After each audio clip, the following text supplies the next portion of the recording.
İslam dini özünün negizini, negizgi tüküktörünü saqtaş üçün bir neçe erejelerde koygan. Alardan biri misal üçün sizlerge jönököyle aytып bereyim. Parız namaz. Biz parız namazga beken boluş üçün janındağı sünnet namazlar var, mustahab namazlar var, daratalgandagı namazlar var, meşitke kirgендеги namazlar var.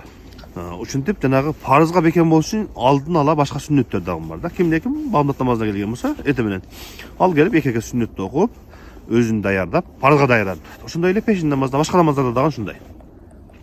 Биз парызга бекен болуш үчүн алдын ала жанагындай алдын ала кылына турган иштер бар, сүннөт амалдар бар да. Ошондой эле мисалы үчүн зынага барбаш үчүн дагы, зынага барбаш үчүн дароо эле зынага түшүп калбайт да. Андан алдыңкы иштер бар. Сүйлөшкөндүк, мамиле кылгандык, кармагандык, жакындагандыктар бар да. Ошон үчүн ла тaqrabuz zina, зынага жакындабагыла деп айткан. Зына кылбагыла деп айтпастан, балким андан алдыңкы нерселерди айткан да. Ошондой эле урматтуу бир туугандар, жаңы жылда дагы ушундай нерселер бар да.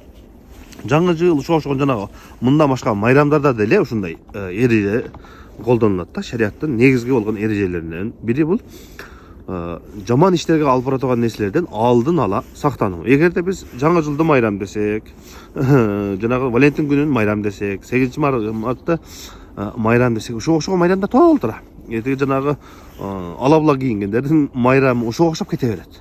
Бир эшик ачылгандан кийин экинчи, үчүнчү эшиктер дагы ачылып кетет. Ошондуктан эгерде кимде ким өзүнүн динине бекен боломун деген болсо, үрп адатына, каада салтына, мен келечектеги менин урпагым жоголуп кетпесин, туш келген нерсени ээрчип кетпесин деген болсо, ушул эрежени колдонуп, өзүнүн үй бүлөсүн, бала чакасын, тарыхын, келечек муунуну сактап калыш керек.